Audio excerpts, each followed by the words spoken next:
चलिए, अभी तक हम लोगों ने पॉलिनॉमियल चैप्टर में ये डिस्कस किया कि पॉलिनॉमियल क्या होता है। फिर हम लोगों ने डिस्कस किया degree of polynomial, highest power of the variable. आज हम लोग बहुत ही ज़्यादा इंपॉर्टेंट पार्ट डिस्कस करेंगे, that is classification of polynomial, कि पॉलिनॉमियल्स को कैसे हम क्लासिफाई कर सकते हैं। सबसे पहले ऑन द बेसिस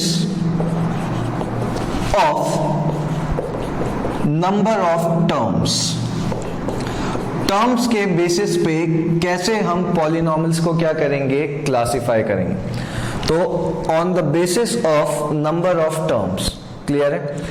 ध्यान से देखिएगा, यहां पे सबसे पहले हम लोग डिस्कस करेंगे कि अगर किसी भी पॉलिनॉमियल में, क्लियर है, सिर्फ एक टर्म होती है तो उसको कहा जाता है दैट इज मोनोमियल, क्लियर।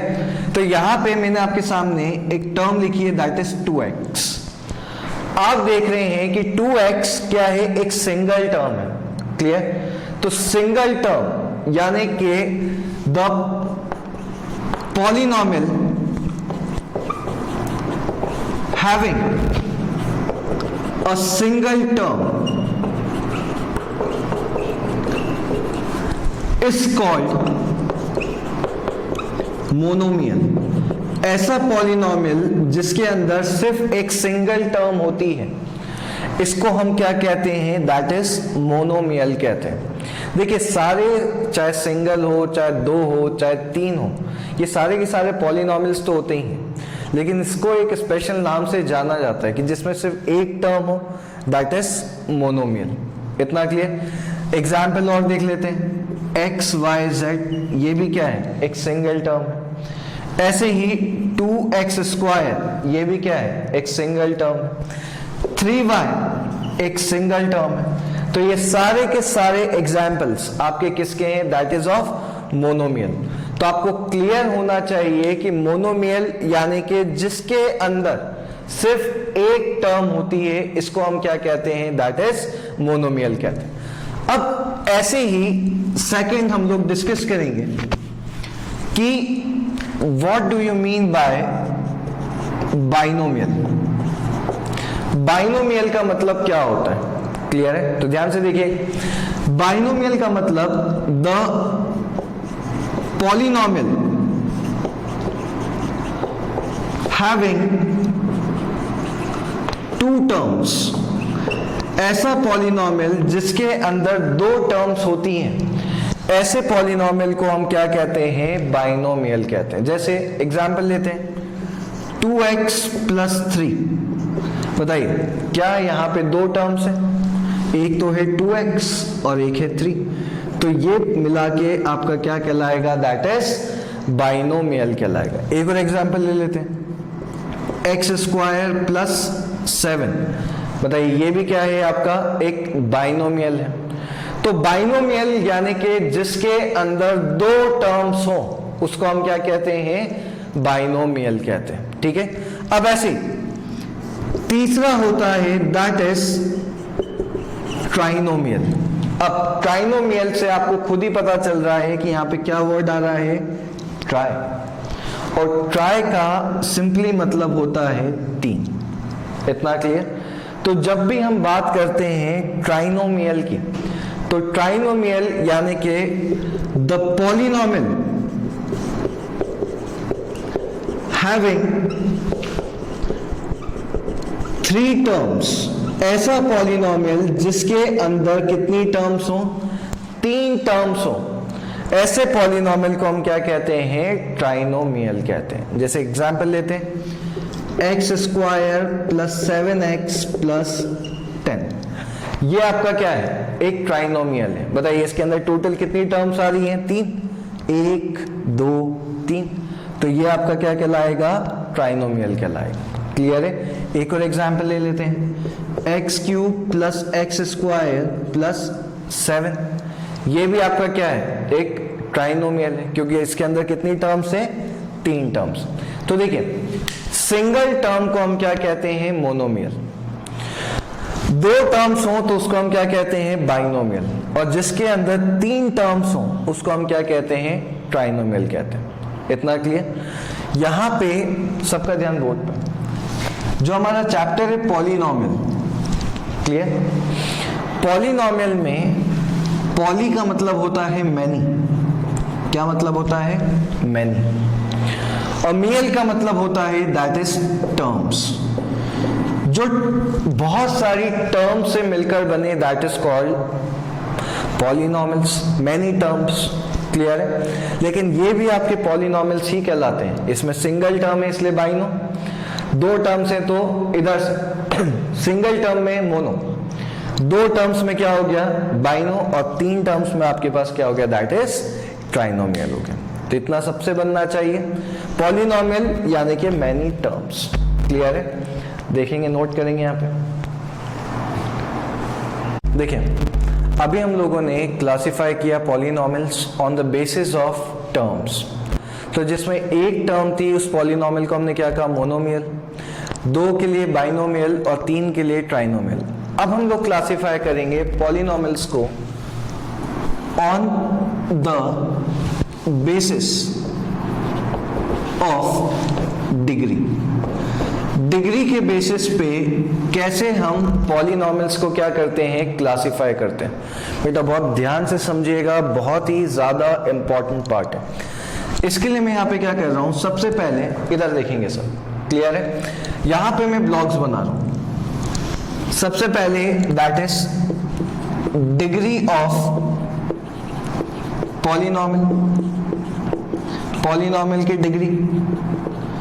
उसके बाद that is name of polynomial, उस पॉलिनोमियल का नाम, क्लियर है? Next that is example, clear है? और फिर हम डिस्कस करेंगे उसका जनरल फॉर्म, तो general form of polynomial, clear? अब देखें, डिग्री ऑफ पॉलिनोमियल हम लोगों ने क्या डिस्कस किया था कि जो हाईएस्ट पावर होती है वही उसकी क्या कहलाती है, डिग्री कहलाती है। इतना क्लियर है? सबसे पहले डिग्री ऑफ पॉलिनोमियल, जिस पॉलिनोमियल की डिग्री यानी कि हाईएस्ट पावर क्या होगी, 1 होगी, उस पॉलिनोमियल को हम कहते हैं दैट इज लीनियर पॉलिनोमियल। किस नाम से जाना जाता है उसको, लीनियर पॉलिनोमियल के नाम से जाना जाता है। उसका एग्जाम्पल, चलिए पॉलिनोमियल का एग्जाम्पल देखिए, मैंने आपसे क्या कहा था, पॉलिनोमियल को हम जनरली किससे डिनोट करते हैं, जो वेरिएबल हम लोग लेते हैं। तो पॉलिनोमियल 3x + 5, इतना क्लियर?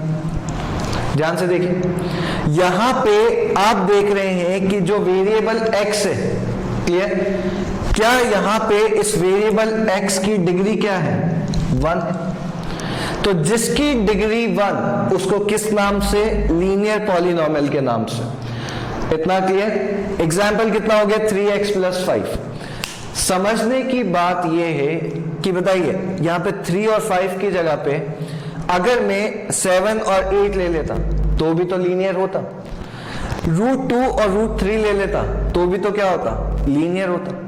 तो क्या यहां पे इस 3 और 5 की वैल्यू क्या हो सकती है, चेंज हो सकती है। इतना क्लियर? तो जब हम बात करते हैं इसके जनरल फॉर्म की, तो इसका जनरल फॉर्म क्या होता है, दैट इज ax + b। इसका जनरल फॉर्म क्या होता है, ax + b, where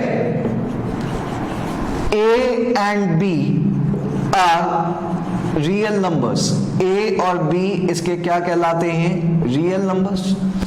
और a की वैल्यू कभी भी किसके बराबर नहीं होगी, 0 के बराबर नहीं होगी। यानी कि ये जो है ये कभी भी क्या नहीं आएगा, 0 नहीं आएगा। अब आप खुद सोचिए, अगर ये 0 आ जाएगा तो ये पूरी टर्म तो क्या हो जाएगी, 0। तो ये क्या नहीं कहला पाएगा, फिर लीनियर पॉलिनोमियल नहीं कहला पाएगा। तो यहां पे जिसकी डिग्री 1 लीनियर, क्लियर? और जनरल फॉर्म क्या होता है, ax + b होता है। अब देखिए, जिसकी डिग्री 2 उस पॉलिनॉमियल को हम नाम से जानते हैं, दैट इज क्वाड्रेटिक पॉलिनॉमियल। किस नाम से जानेंगे? Quadratic polynomial. इसका एग्जांपल लेते हैं, चलिए। तो एग्जांपल है 3x square plus 5x plus 10। अपनी मर्जी से एक एग्जांपल लिया। बताइए, इधर वेरिएबल की हाईएस्ट पावर कितनी जा रही? 2। तो जिसकी हाईएस्ट पावर 2, किस नाम से? Quadratic polynomial. अब इसका जनरल फॉर्म होता है that is ax square plus bx plus c। क्या होता है general form? ax square bx plus c। जहां पे भी कांस्टेंट आते जा रहा है वहां पे मैं a b c लिख दूंगा, ठीक है। यहां पे पहले कांस्टेंट था 3 और 5, तो a b, 3 कांस्टेंट हैं तो a b c। Again where a b and c are real numbers. a b c क्या कहलाते हैं? Real numbers. और a की वैल्यू किसके बराबर नहीं होगी? 0 के बराबर नहीं होगी। इतना क्लियर? चलिए, अब जिसकी डिग्री 3, उसको नाम से जाना जाता है दैट इज क्यूबिक पॉलिनॉमियल। किस नाम से? क्यूबिक पॉलिनॉमियल के नाम से। अब बताइए, क्या यहां पे इसका एग्जाम्पल हम लिख सकते हैं? 3x cube plus 7x square plus 8x plus 9। ये मैंने आपके सामने एक पॉलिनॉमियल लिखा है, ठीक है। तो ये हो गया इधर से। इसकी हाईएस्ट डिग्री कितनी है? That is 3। क्या अब आप खुद इसका जनरल फॉर्म बता सकते हैं? चलिए इसका जनरल फॉर्म देखते हैं। इसका जनरल फॉर्म होगा ax cube bx square plus cx plus d। यही आएगा इसका जनरल फॉर्म। देखिए कितने कांस्टेंट है? 1 2 3 4, तो a b c d। इतना क्लियर? फिर से वही a b c d are real numbers, और a की वैल्यू किसके बराबर नहीं होगी? 0 के बराबर नहीं होगी। नेक्स्ट, जिसकी डिग्री 4, ये आपका कहलाता है that is by quadratic polynomial. तो इधर से जिसकी डिग्री 4 होती है उसका क्या नाम होता है? By quadratic. क्वाड्रेटिक यानी कि 2 और बाय यानी कि 4, तो बाय क्वाड्रेटिक। क्लियर? ऐसे ही अब बताइए, अगर हम इसका एग्जाम्पल लें तो एग्जाम्पल तो अब आप खुद बना सकते हैं। 7x की power 4 plus 3x cube plus 8x square plus 9x plus 10। यही आएगा। क्या इसका जनरल फॉर्म खुद से बनेगा? तो इसका जनरल फॉर्म क्या हो गया? ax की power 4 plus bx cube plus cx square plus dx plus e। ये इसका क्या कहलाता है? जनरल फॉर्म कहलाता है। इतना क्लियर? तो देखिए, जिसकी degree 1 linear, degree 2 quadratic, 3 cubic, 4 by quadratic. इतना क्लियर? अब एक और इंपॉर्टेंट, जिसकी डिग्री 0, जिसकी डिग्री क्या? 0, उस पॉलिनॉमियल को नाम से जाना जाता है दैट इज कांस्टेंट पॉलिनॉमियल। कौन सा पॉलिनॉमियल है? That is constant polynomial. और उसकी डिग्री कितनी होती है? 0। इसका एग्जाम्पल बहुत ध्यान से समझेंगे। p of x is equals to, मैंने लिख दिया 7। तो ये जो 7 है, बताइए क्या ये कांस्टेंट है? तो अगर आपसे किसी भी कांस्टेंट की क्या पूछी जाती है? डिग्री पूछी जाती है, तो कांस्टेंट पॉलिनॉमियल की डिग्री हमेशा क्या होती है? दैट इज 0 होती है। सर ऐसा क्यों होता है? लेकिन अब बताइए, अगर मैं इसके साथ में x की पावर 0 रख दूं, तो हम लोगों ने एक्सपोनेंट्स एंड पावर्स में पढ़ा है, anything raise to the power 0 answer will be 1। तो x की पावर 0 है, तो इसका आंसर क्या होगा? 1 होगा कि नहीं होगा? तो 7 इंटू 1 क्या आ गया? 7 ही आ गया। तो यहां पे सिर्फ 1 मार्क्स में सबसे ज्यादा क्वेश्चन पूछा जाता है कि कांस्टेंट पॉलिनोमियल की डिग्री क्या होती है। तो हम क्या लिखते हैं, कांस्टेंट पॉलिनोमियल की डिग्री क्या होती है, दैट इज 0 होती है। इतना क्लियर। अब ऐसे ही एक और पॉलिनोमियल होता है, बेटा ध्यान से देखिएगा। उस पॉलिनोमियल का नाम होता है जीरो पॉलिनोमियल। क्या नाम होता है, जीरो पॉलिनोमियल। तो p of x is equals to 0।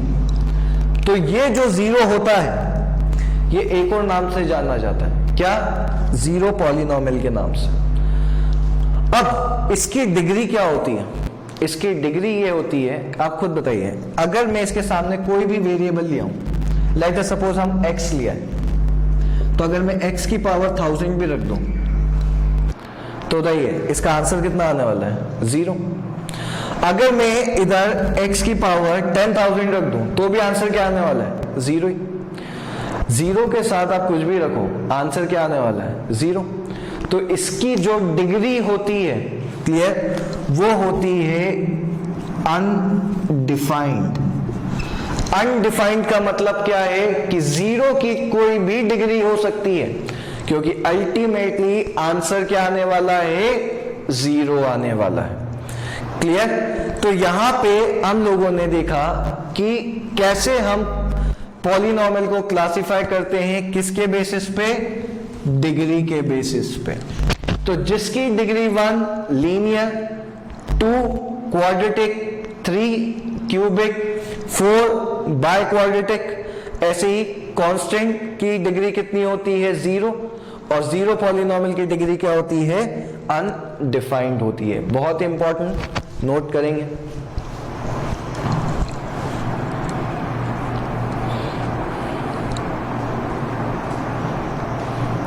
देखें, अभी तक हम लोगों ने डिस्कस किया classification of polynomial on the basis of terms, और फिर हम लोगों ने डिस्कस किया on the basis of degree. Next हम लोग डिस्कस करेंगे कि what do you mean by zeros of polynomial. Zeros of polynomial का मतलब होता क्या है, क्लियर है। सबसे पहले हम इसकी एक डेफिनेशन समझते हैं। डेफिनेशन आपको ये स्टेट करती है कि late p of x be any polynomial। p of x एक कोई भी पॉलिनोमियल है, क्लियर, एंड लेट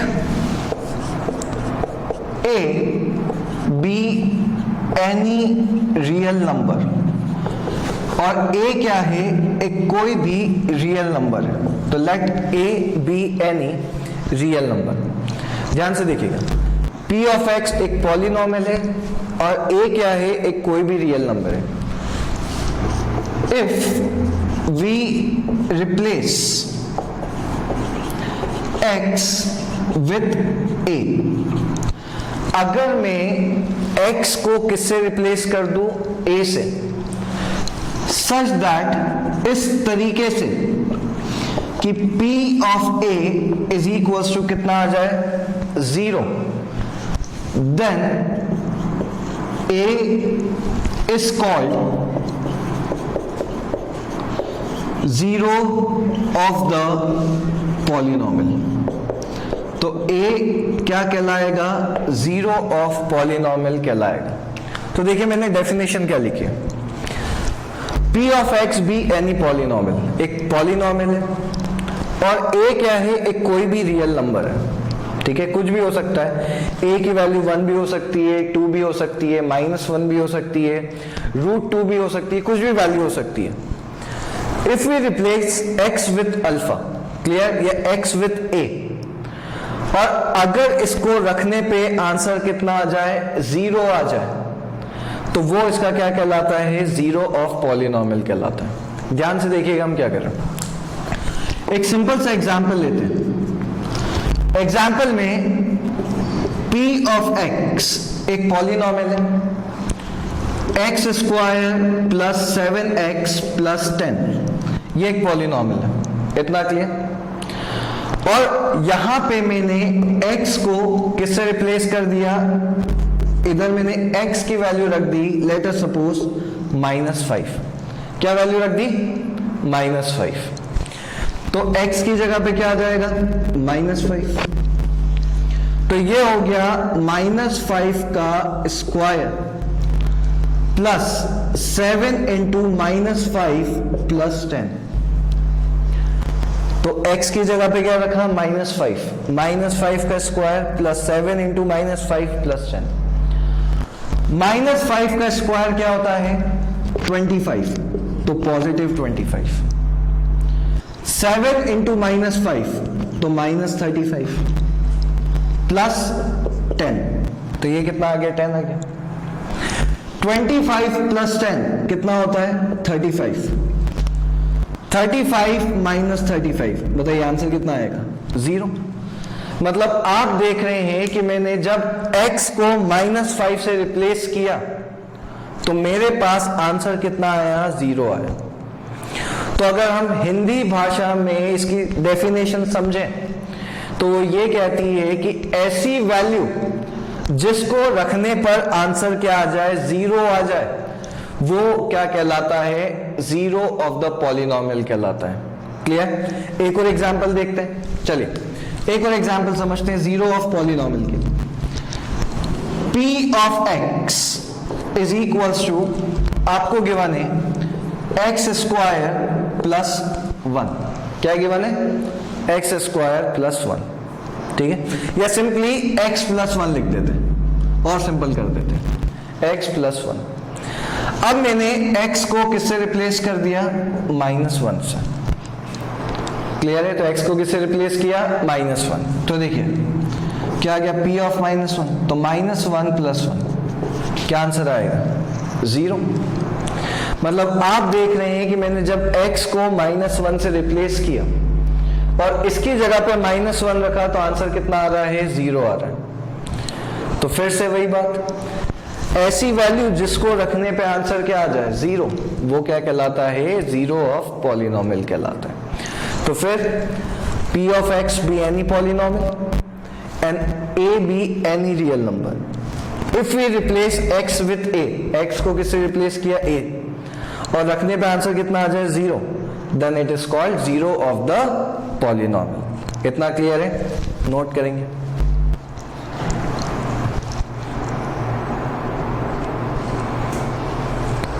देखिए अब हम लोग चालू करेंगे हमारे सेकंड चैप्टर की सबसे पहली एक्सरसाइज, दैट इज एक्सरसाइज 2.1।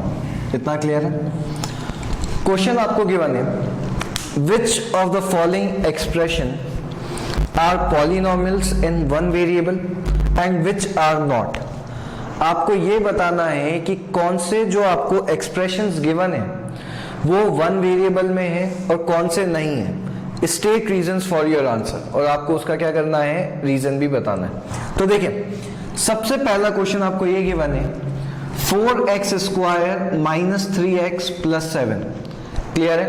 देखिए मैंने आपको क्या बताया था कि कोई भी एल्जेब्राइक एक्सप्रेशन पॉलिनोमियल तब होता है कि जब उसके अंदर जो वेरिएबल है उसकी पावर एक तो पॉजिटिव होनी चाहिए और पावर क्या होनी चाहिए? होल नंबर होनी चाहिए।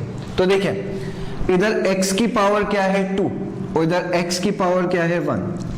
क्या 2 और 1 दोनों ही क्या है? पॉजिटिव है, और 2 और 1 होल नंबर भी है। इतना क्लियर? तो ये सबसे पहले तो एक पॉलिनोमियल है। अब इसके बाद क्या इसके अंदर सिर्फ एक ही वेरिएबल है? That is x। तो since it contains only one variable, क्या इसके अंदर सिर्फ एक ही वेरिएबल है? That is x। क्लियर है? तो यहां पे सिर्फ इसके अंदर एक ही वेरिएबल, और आपसे पूछा भी गया which of the following expressions are polynomials in one variable. इतना क्लियर? तो इधर से इसके अंदर सिर्फ एक वेरिएबल है x, and it is polynomial, और ये क्या है? एक पॉलिनोमियल भी है। क्यों पॉलिनोमियल है? क्योंकि इसकी जो पावर है वेरिएबल की वो क्या है? नॉन नेगेटिव, यानी कि पॉजिटिव है और होल नंबर है। The power of variable is positive and whole number. इतना क्लियर? तो यहां पे सबको क्लियर होना चाहिए कि वेरिएबल की पावर पॉजिटिव भी है और क्या है, होल नंबर भी। चलिए अब इधर आते हैं second part. y square plus root 2। बताइए इसके अंदर सबसे पहले तो क्या यहां पे कितने वेरिएबल्स हैं? एक वेरिएबल है, so it has one variable. और कौन सा वेरिएबल है? That is y। तो y इसके अंदर क्या एक वेरिएबल है। अब क्या ये एक पॉलिनोमियल है? तो पॉलिनोमियल के लिए जो वेरिएबल है उसकी पावर क्या होनी चाहिए? पॉजिटिव और होल नंबर। तो देखिए पावर क्या है? 2 है, जो कि पॉजिटिव भी है और क्या है? होल नंबर है। So therefore it is a polynomial. Same reason, क्योंकि पावर क्या है? पॉजिटिव है और होल नंबर है। चलिए तीसरा, 3√2 प्लस t√2। क्लियर है? देखिएगा 3√t प्लस t√2। सबसे पहले तो मैं क्या कर रहा हूं, ध्यान से देखिए। यहां पे 3 रूट के ऊपर इधर क्या लगा हुआ है? दैट इज t के ऊपर रूट है। तो जब भी हम यहां से रूट हटाते हैं तो इसकी पावर हो जाती है 1/2। तो पावर कितनी हो गई? 1/2। यहां से रूट हटाया तो पावर कितनी आ जाएगी? 1/2 प्लस t√2। अब बताइए, आप देख रहे हैं कि इसके अंदर वेरिएबल तो एक ही है, दैट इज t, लेकिन क्या यहां पे t की पावर कितनी है? 1/2। यानी कि पावर काय में आ गई? फ्रैक्शन में। तो since the power of the variable is in fraction, काय के अंदर है? फ्रैक्शन के अंदर, जबकि पावर क्या होनी चाहिए? Whole number. Clear? So therefore it is not a polynomial. इसलिए ये क्या नहीं कहलाएगा? पॉलिनोमियल नहीं है। इतना क्लियर? पॉलिनोमियल होने के लिए पावर पॉजिटिव भी होनी चाहिए और होल नंबर भी होनी चाहिए। नोट करेंगे।